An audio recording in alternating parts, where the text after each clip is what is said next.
Hello friends, James Stevenson back with another episode of Who's Hatin' Hard on Tesla Today, but it's also an episode of Breakfast with Loki. Let me share the Loki cam here and give Loki his breakfast.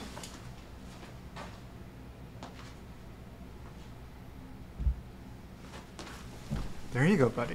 Alright, so if he wants to eat, he'll eat. If he doesn't want to eat, he'll stay in bed. And while he's deciding whether he wants to eat or not, I will share my screen and get to Who's Hatin' Hard on Tesla Today. And you may think that this is an episode of Who Was Hatin' Hard on Tesla 4 years ago, because the dates on here are a throwback to exactly 4 years ago, so March 24th, 2019. Elon Musk tweeted, "Please note, prices on all Tesla inventory cars worldwide rise by 3% on April 1st. To be clear, this doesn't affect Tesla website order prices. Existing inventory prices are currently slightly lower than on website. This will bring them in line." So what I replied with was, Tesla has the highest Net Promoter Score by far among automakers. People who own Teslas love them and tell their friends and family. Or tell Tagir friends and family. That's interesting. Word-of-mouth advertising sells more Teslas than any other vehicle, I wrote at the time. And I wrote, Tesla has higher customer satisfaction ratings than any other car company per Consumer Reports. Google it. Now, what's interesting here is somehow between this tweet and this tweet, I've got a couple of haters popping in here, which is how this became a Who's Hatin' Hard on Tesla Today episode, but they're not showing up. Let me click here and see if I can force them to appear. Yeah, there they are. Alright, so let me get this thread caught up. So Andrew McKenzie was the first to reply to this tweet. There's a whole bunch of missing tweets in between, and I'm going to share those with you. Is all this constant price tweaking unique to Tesla, or is Tesla the only automaker we're paying this much attention to? And Elon replied, every car company is constantly changing prices, but nobody cares. And I replied, more on topic. The tweet that I already read you will make more sense in the context of the tweets that came before it. GM literally killed the Buick LaCrosse, Cadillac CT6, Cadillac XTS, Chevy Cruze, Chevy Impala, and Chevy Volt, and nobody cared. And Elon replied to my comment, Ford has 4 CEOs in 5 years and nobody blinks, but Tesla loses 1 intern and it's front page news. I tell ya. Shakes fist at sky. So that was funny and got a lot of likes at the time. And then I replied to that, and people think Tesla has a debt problem. If you actually look, it's pretty obvious who has a debt problem. New long-term debt in billions. So for GM, GM went bankrupt in 2008. In 2013, they added $20 billion of debt. Then in 2014, they added another $11 billion net debt, long-term debt. In 2015, they added another $16 billion. In 2016, they added $12 billion more. In 2017, they added $19 billion more. In 2018, they added $11 billion more, so making a total of $105 billion worth of debt. What was Tesla adding over those same years? $1 billion, $1 billion, $1 billion, $4 billion, $3 billion, $2 billion, totaling $12 billion. So, who's got the debt problem? Almost every year, GM added more debt than Tesla had total at the end of 2018. And my source is here, ycharts.com. The 2018 total long-term debt for GM doesn't match the sum of annual growth figures above because They began 2013 with $16 billion in long-term debt already, more than Tesla has ever had. Tesla began 2013 with less than $1 billion of long-term debt. So what John Engel replied with was very interesting. Now do it again side by side with revenue, free cash flow, and EPS. So what John was trying to underscore at the time was that Tesla's free cash flow had been negative and Tesla's EPS had been negative for a long time. Now, their revenue had been growing, so I don't know why he wanted to see the revenue growing by a lot more than GM's was. Maybe he wanted to see the amounts, the dollar amounts of revenue to try to put it into better scale for magnitude. But yeah, that was John's lame attempt. Longtime Tesla hater. He's one of the people hating hard on Tesla today. And then tagging onto that, another Tesla hater, Bobo, at BoboCR1. And remove the leasing company within GM. You're just being gaslit on these financially illiterate comparisons. So what do the fossil fuel apologists want to do with the automotive companies? They don't want you to look at the total numbers. They want you to exclude the financing areas of the company and say, hey, those don't count because there are assets that go with those debts. So there's no risk. They hardly ever come right out and say there's no risk. They try to make you feel dumb for not having excluded the FinCo from the totals already. But guess what? General Motors is one of the companies that went bankrupt, and their FinCo, GMAC, at the time, did not help them, did not prevent them from going bankrupt. And they still have a financing arm today. They just call it Ally Bank. But guess what? It's the same. It began with the same people who had worked at the GMAC, General Motors Assurance Corporation, that went bankrupt, along with the same General Motors that was founded by Alfred P. Sloan and wiped out any equity that he may have passed along to his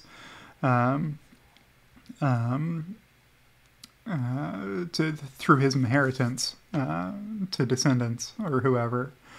So I replied, excluding all of GM Financial, which it should be stressed is a default risk germane to GM's financial position, GM Automotive long-term debt is still $40 billion. So, you know, people are just assuming, oh, it's all financial debt. No, there's plenty of automotive debt too. You can see that under non-current liabilities. Here it is, $40 billion of total non-current liabilities.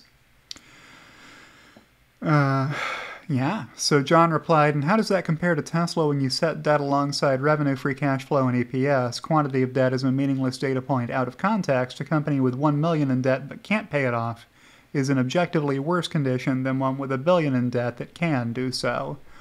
So I replied, trying to draw an important distinction here, backward or forward. Do you want to look backward at history, or do you want to look forward to what the revenues, free cash flows, and EPS are going to be in the future, John? And he said, why not both for sake of completeness? So I supplied him with my, at the time, current forecast. Captioning it, or you can make your investing decisions looking through the rearview mirror, and I'll make mine based on the present value of future cash flows. How's that? So investors ought to be making decisions based on the present value of future cash flows. That's what equities are supposed to be worth. There's no such thing as a lifetime achievement award for a stock. That's not how stocks are priced. They're priced based on what's going to happen in the future, not what has already happened in the past. Now, I'm not going to bother showing you these numbers because, like all of my forecasts, this one was wrong. But I had Tesla ramping up to 600,000 deliveries by the end of 2021. Did Tesla beat that number? Yes, they did. Oh, sorry, hold on. By the end of 2021, Tesla had 936,000 deliveries for the full year. I was forecasting 600,000 per quarter. So that hasn't happened yet. In Q2 of that year, I was forecasting 400,000 deliveries. And that only just happened at the end of Q4 2022. It's the most recently reported quarter. So was Tesla on the pace that I forecast at the time? No, they weren't. Right around here, coronavirus happened. And then, chip shortages and cell constraints and whatever else happened, right? So Tesla's lagging, 2 years behind where I had them forecast at the time. But I did have the direction right. The direction was up, and I did have the idea right, which was that Tesla was going to get to GAAP earnings of, 2 billion, 3 billion, 4 billion, 5 billion per quarter, right? And we have seen that happen. So it just didn't happen on this time scale. It took a little longer than I was forecasting it to.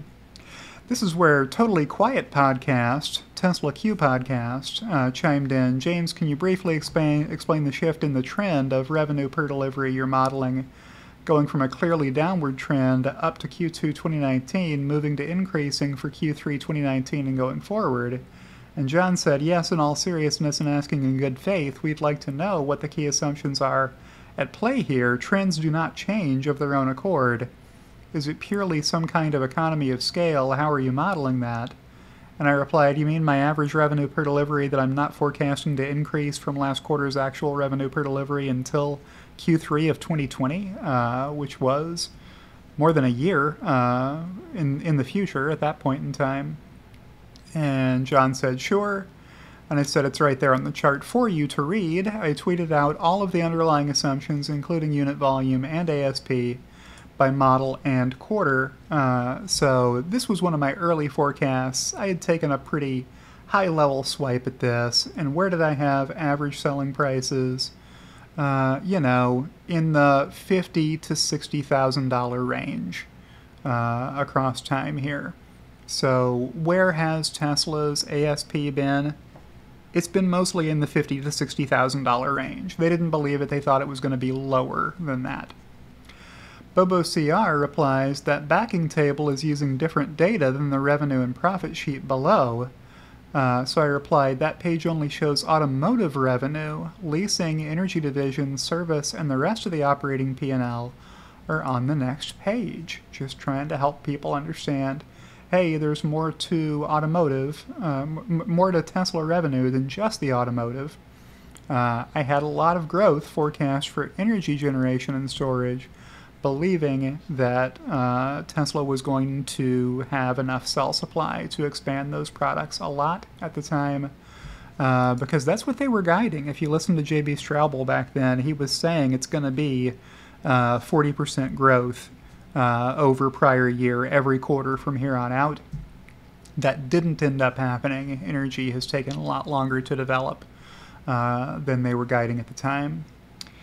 And then earnings come after the below-the-line items. Just trying to show people around my forecast here. Bubba wanted to know how I was modeling leasing revenue, and I said, hey pal, if you disagree with my forecast, you're welcome to make your own. He said I'd put leasing revenue into an auto revenue on a quarterly basis as part of the accounting change. I was surprised that you have skyrocketing revenue from this line, separate to the sales of vehicles.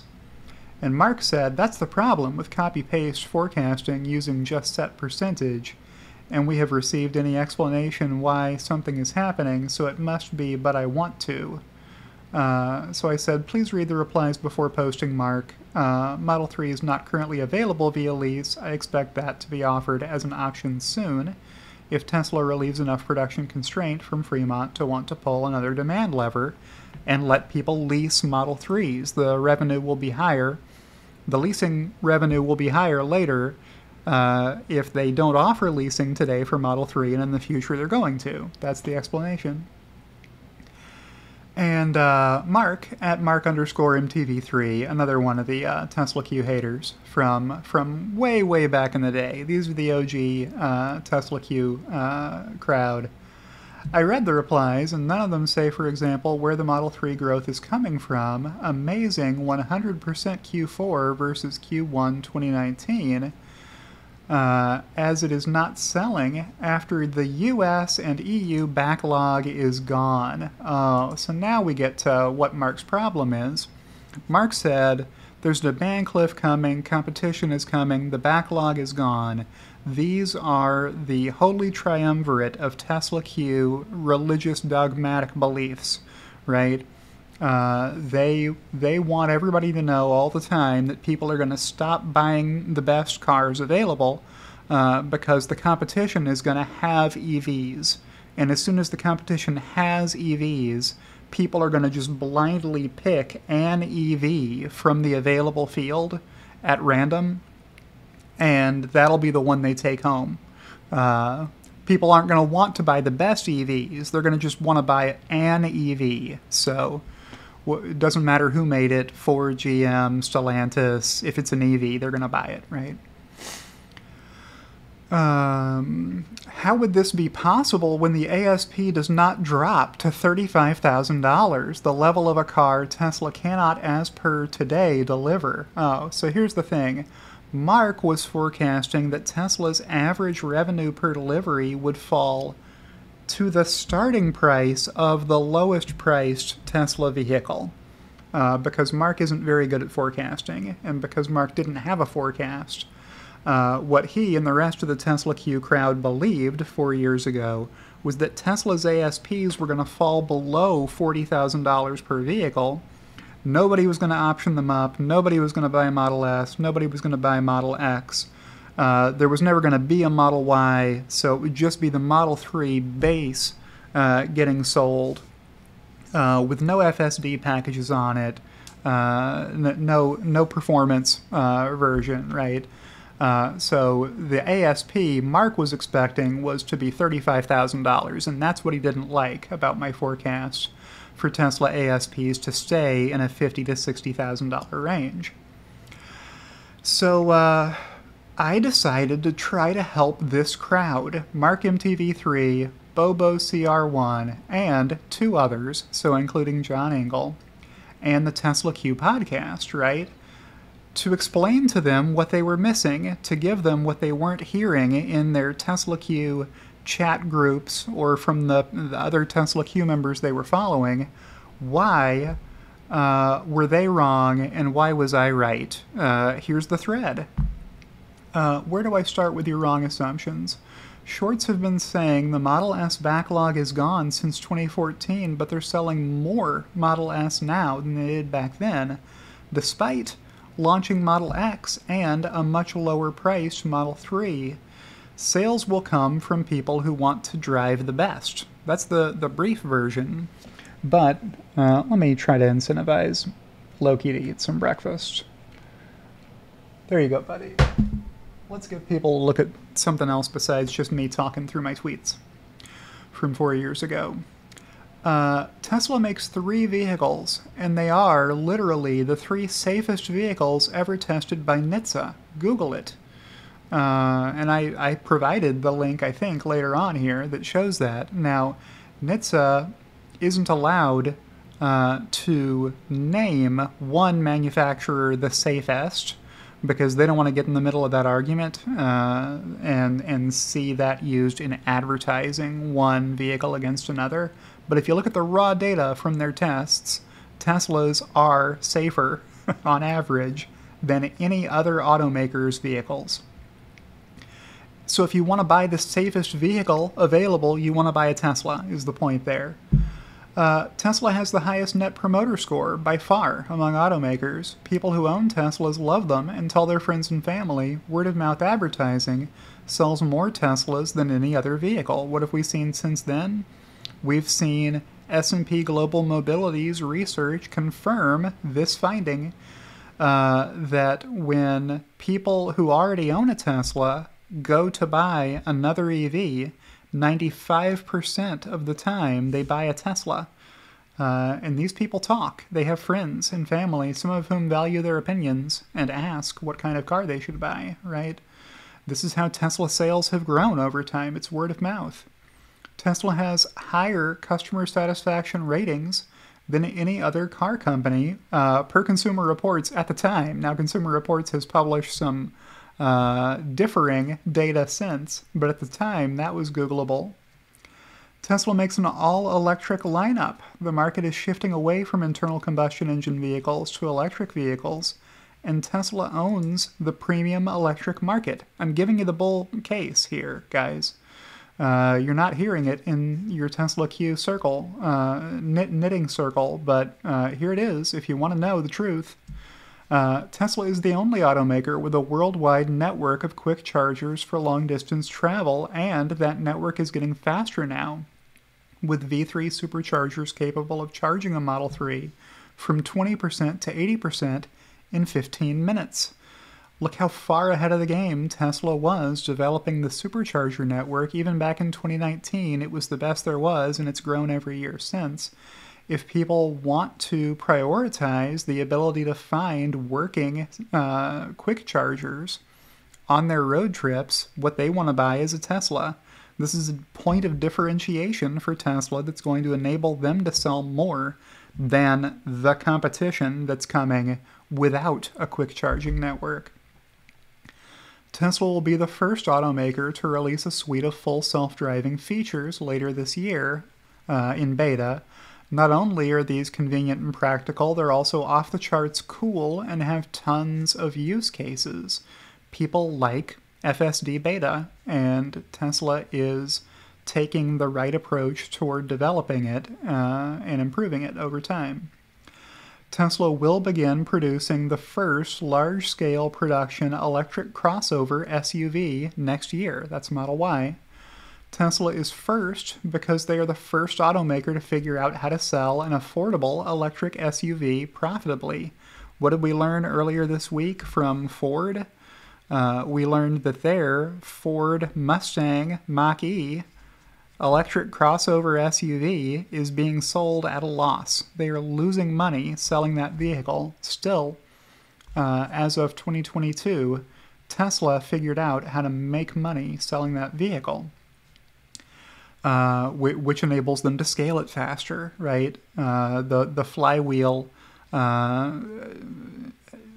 is turning faster every time you sell more of those vehicles. It makes it easier for you to self-fund expansion into building more factories that make that same model. Tesla is preparing to release an electric semi-truck that is not only good for helping any kind of company that delivers anything by the truckload establish green cred, as Pepsi is today, having received their first Tesla semis last year. They can do so while saving money versus fossil fuel trucks. The top two costs in the trucking industry are fuel and labor. The Tesla Semi saves you money on fuel and may, one day soon, save you money on labor, allowing you to platoon a couple of driverless trucks to follow a truck with a driver in it, and leading them. Tesla is preparing to release the world's best supercar in terms of bang, quickness, top speed, range for the buck, less than $300,000. People who want an amazing supercar they can afford will buy it. When Tesla gets around to making dessert, Elon has called the new Roadster dessert. They're going to get to it. They're going to make it in Fremont one of these years, maybe a couple of years from now. But that's the kind of performance that you used to have to pay millions of dollars for. The Tesla Roadster will have for a lot less. That's what's going to sell that product. Tesla's EV efficiency beats anything else on the market. Still true. This is a photo of my own Model 3, which has averaged an incredible 205 watt-hours per mile since I bought it. Teslas have the lowest cost of operation because electricity costs 1/4 to 1/3 what gas costs. And fewer moving parts in the vehicle means fewer repairs. There's just a lot less parts that can break in an electric vehicle than there are in fossil fuel vehicles. If you run down the list of all the stuff that can break and need to be replaced in a fossil fuel car, EVs don't have a lot of those parts. Tesla has the lowest battery cost in the industry at the cell and pack levels, and they're driving that cost lower as the weeks and months go by. I'm giving you the formula here, folks. 4 years ago, I told you how it was going to go down. Tesla's superior rate of innovation is the reason Elon Musk and Sandy Munro both say Tesla is going to pummel the competition, which they've been doing since. Right? The Shanghai Gigafactory will be the first wholly foreign-owned car plant in China, the world's largest EV market. Cost of production will be much lower than Fremont due to design efficiencies, clean slate, and a favorable labor market. Fremont's gross margin is above 20%. Shanghai's is better than that due to local sourcing of parts. Clean slate, meaning, greenfield design. They weren't stuck with the NUMMI plant that they bought in terms of where the buildings were and how they had to move, during the production process between buildings, etc. So yeah, there's the answers. My lifetime average, my own lifetime average in my Tesla Model 3 that I bought in 2018 is down around 189 watt-hours per mile as of this year, March 26, 2022, when I updated this. But Mark said, I have heard all this. What will make the changes to happen now that sales is going down with ASP taking hit if SR is ever produced? So he didn't think there would ever be a $35,000 Model 3. There was that same year, like very quickly after that date that he sent this tweet. And he thought that if Tesla ever sold an SR, that would be the only kind of Tesla anybody would buy from that point forward, driving the ASP down to $35,000 and the sales down with it. So the other things that people had been buying previously, nobody was going to buy anymore because they would only buy the low-priced Model 3. Come on, something concrete, not cultist, giving high scores when you need to sell to ordinary/average people, whatever that means. All right. So that's who's hating hard on Tesla 4 years ago. Did these folks learn their lesson? Did they read through all of my tweets here? Did they see that my forecast was directionally accurate and theirs was wrong? Let's check it out and find out what are they up to this year. Well, here's what Bobo CR tweeted on January 25th. Hashtag TSLAQ, what the hell is purchase of investments? What was Bobo worried about here? He was worried that in Tesla's statement of cash flows, they had purchases of investments over here of $4.4 billion in Q4 of 2022. Bobo had no idea what was going on here because what he wanted, what he expected to have happen here was for Tesla to keep borrowing money to see positive numbers here, where Tesla was borrowing from banks, receiving financing like all the other automotive companies do.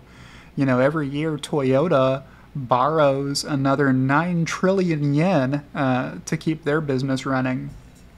Is Tesla borrowing money? No.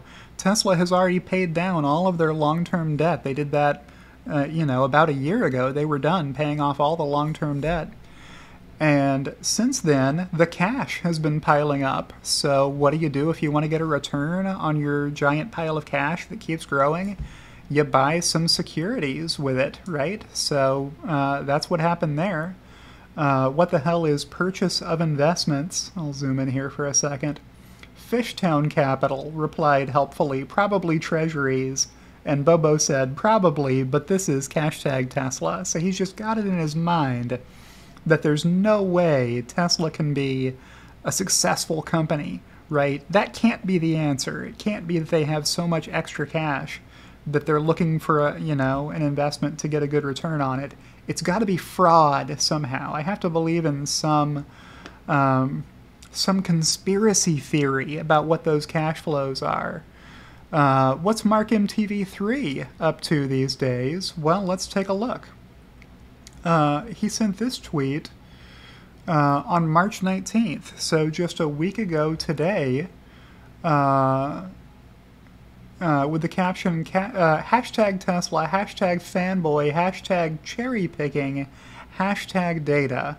And it's a screenshot of Teslanonymous asking me why exclude ID4, and me replying not premium, with a screenshot of the report from Automotive News showing the Tesla Model Y and the Tesla Model 3 both outselling any product made by Volkswagen.